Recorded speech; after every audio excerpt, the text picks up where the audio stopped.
Have you ever wondered how people like Robert Downey Jr., Tom Cruise, or even fictional characters like James Bond, Tyler Durden, or Patrick Jane have such extreme confidence and charisma? And is it something that can be copied? The answer is yes. And in this video, I'm gonna go over 11 ways that you can instantly start feeling more confident so that you can start implementing them in your life today. But I will warn you, the last one is the most important because it will make all of the other ones we go over much easier. Number one, become proud of yourself. I'm proud of myself, and I deserve to be. Yeah. Most people don't deserve to be proud of themselves, and that's the truth. So how do you become proud of yourself like Andrew Tate describes? Well, it's actually pretty simple. Do more things that make you feel proud of who you are and do less things that make you feel bad about who you are. Doing this requires a lot of self-awareness and honesty with yourself. If you constantly do things that make you feel like a loser, why would you feel like a winner? If you constantly do things that make you feel weak, why would you feel strong? It doesn't make any sense. So take some time and mentally go through your day and what are some of the habits or things that you do that make you feel bad about yourself, that make you dislike who you are, and make a plan to start cutting those out. Then think of some of the habits and character traits or things that you would like to do each day that would make you feel proud of who you are, that would make you like yourself more. And if you have a difficult time with this, which some people do, think about someone that you admire, someone else that you look up to. What are the characteristics that they have? What are the personality traits? What are the habits, the actions, the things that they do that make you admire them? And start implementing those into your life. Extreme confidence is something that comes internally.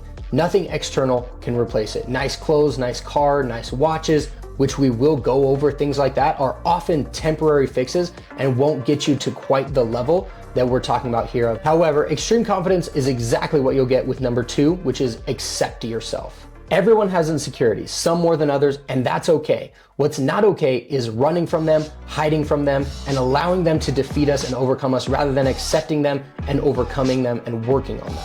So many people struggle from self-consciousness, which stems from insecurities that we have, feeling like we're gonna be exposed or found out by other people. But if we wear those insecurities out in the open, we acknowledge them and we accept them, they can't be used against us. The single best example of this is from the movie 8 Mile, the story of Eminem. I will warn you though, there are a little bit of spoilers in this.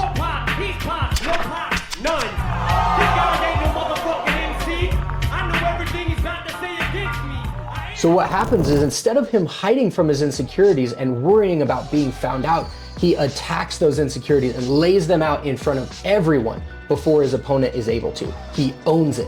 Then something incredible happens. He passes the mic to his opponent and he has absolutely nothing that he can say because he already put it out in front of everyone. It can't be used against him anymore. He just said, screw it. I don't care what you think of me. This is the truth. And it's the same thing in life. If you accept your insecurities, they can't be used against you. And it shows an extreme level of confidence because you know exactly who you are. You know the good, the bad, the ugly, and you accept it, you acknowledge it, and you're not ashamed of it.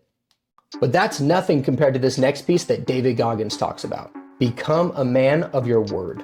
You said before about how you build up self-esteem and confidence and stuff. And there's this quote from one of my friends, Alex Hormozy, that says, "You don't become confident by shouting affirmations in the mirror, but by having a stack of undeniable proof that you are who you say you are. Outwork your self-doubt." Yes. That's nailed. Nailed. Completely nailed. Yes, because a lot of people will, and some of these motivational people out here, it's the funniest thing in the world to me. They'll go and say, when you wake up in the morning, pound your chest. You know, fucking look at yourself in the mirror and do all this fucking bullshit. I hope it works. What works for me is that everyday resume. The things I know I've accomplished, the things I know I've done, real hard work. Imagine a world where you followed through on your word without fail. Every single thing that you said you would do, you did. It's as if it was done already. Imagine the power that your words would carry. Think about this. If you didn't mean it, you wouldn't say it. This creates a psychological change in your mind because you know that you're a man of your word, that you will follow through on whatever you say. And this change in your mind makes you extremely confident because you believe your own words. Most people can't even take themselves seriously because they know that they'll never follow through on anything that they say. And as a result, you're able to speak with more confidence. You don't question the things that you say, and you're able to speak in absolutes. And doing this over time, you will just continue to build more and more confidence in yourself because you have undeniable proof that you are who you say that you are. Now, it might seem difficult to get to this point to be able to do that, but it's absolutely possible with this next tip. Number 4, live with fire. I think you do give a shit. I think you do care, but I think you just don't let it stop you. And I think the way that gets done is you find a mission that you value more than your fear. It's what makes us human. I don't get up every day when I'm exhausted or tired or burnt out, my body hurts. I don't get up because, oh, this feels so wonderful. I get up because I have a mission. I have something that excites me. I have something that keeps me up late, gets me up early, and makes me feel alive.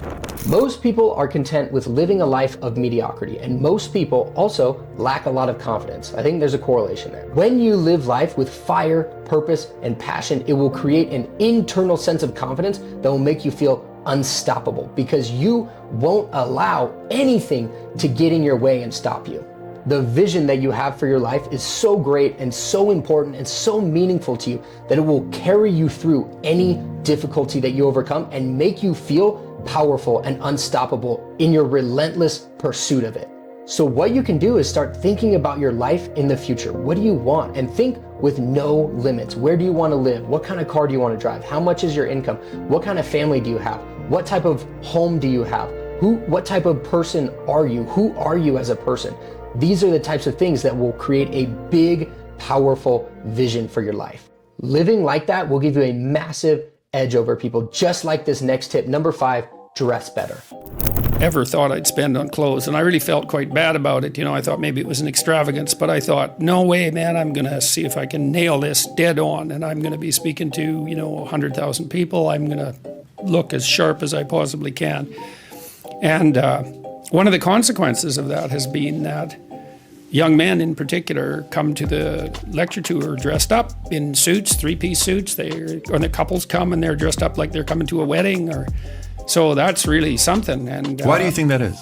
Is it because you set that they're standard? Sick of acting like kids. Okay. Our whole culture pushes the idea that teenage life, or even childhood for that matter, but teenage life is some sort of pinnacle, and then everybody dresses down so they look, especially men, they look like overgrown 10-year-olds, and there's something extremely demeaning about that. And so to provide people with the opportunity to dress up in a classic manner and to look like adults, to present themselves in that manner, there's something very attractive about that. Every time I've had a suit on, I felt better than just walking on with a t-shirt on, even though the t-shirt is a lot easier to do. It's a lot easier, even when you were in the military. It felt good having your greens on, having your BDU on. There was something very attractive about having a suit on. Not for the audience, just even for yourself. Mm-hmm. You felt good having a uniform on.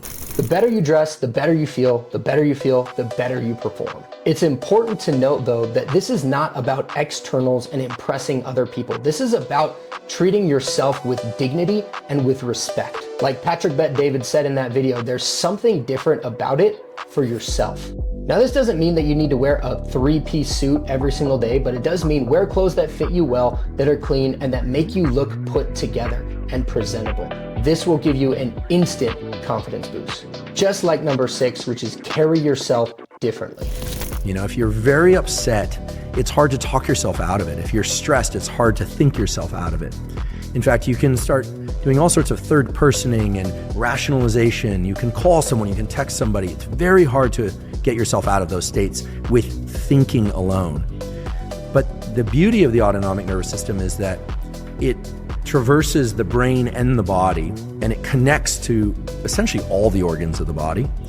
And it's a two-way street, such that certain behaviors, even certain patterns of breathing, etc., allow us to shift where we are on the autonomic continuum between very, very alert and stressed and very calm, and thereby give our mind a shift also in terms of the kinds of thoughts that we can entertain, the sorts of actions that we can engage in. This idea is commonly known as the mind-body connection, and as Andrew Huberman explains, it's a two-way street. Our mind can make our body act in a certain way. For example, if we're sad, we'll tend to hide ourselves and make ourselves smaller because of the way that we're feeling mentally. But we can also take that two-way street and work it the other way and use our body to change the way that we feel mentally. All you have to do is start using more confident body language, standing up straight, shoulders back, head up, taking a strong position and posture. And there have been a ton of different studies scanning the brain while people do this, showing that there is a physical difference in the brain chemistry when you stand that way and when you carry yourself in a confident manner. And this is absolutely something that you can start implementing today that will create that feedback loop between the mind-body connection. And when you're able to control your body language and the way that you carry yourself a little bit better, this will help with number 7, have fun. This is God speaking. You've made me angry, Michael. Very angry. And you're under That's enough. arrest. You're very noble and dignified, very stoic. A Jackie O thing going on there. Maybe you don't give a crap. Maybe you're happy instead.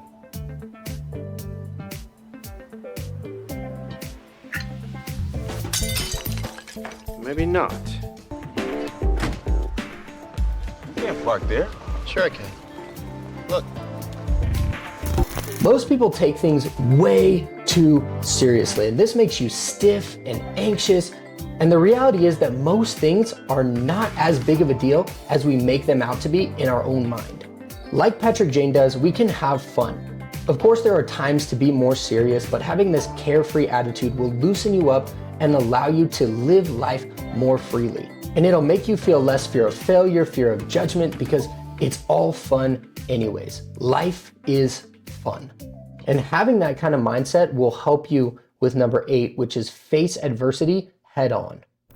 Indeterminate potential of the future. That's all coming at you, and it's all your responsibility, and you can cringe away from it and be afraid of it and be victimized by it and be bitter and cynical about it, and no wonder, because it can be painful.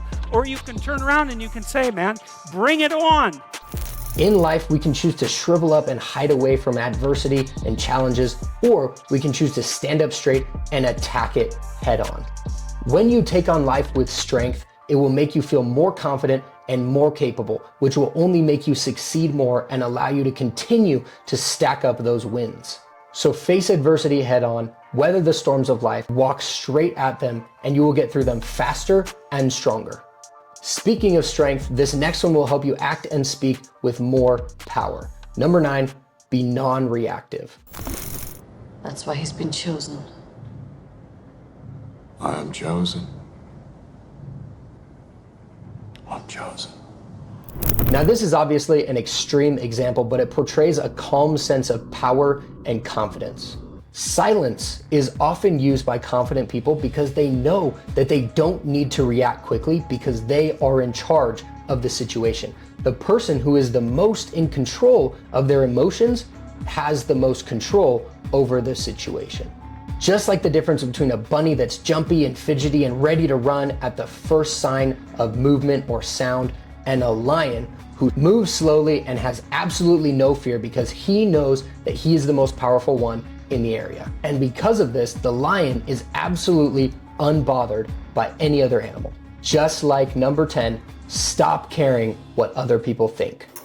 How to stop caring what people think? Well, so there are a few people recently on Twitter, I know I've heard about a few other red pill, I use the word coach, but it's a bad word, dorks, saying things about me. But when you're up here, it's very easy to not care about what they say. When you live with fire and you live in a way that you are proud of who you are, you naturally stop caring what other people think of you because you are more concerned with things that actually matter to you. You're more concerned about the fire that you live with and the vision that you're going for than random opinions of other people, and you're more concerned with what you think about yourself than what Joe Schmo might think about you.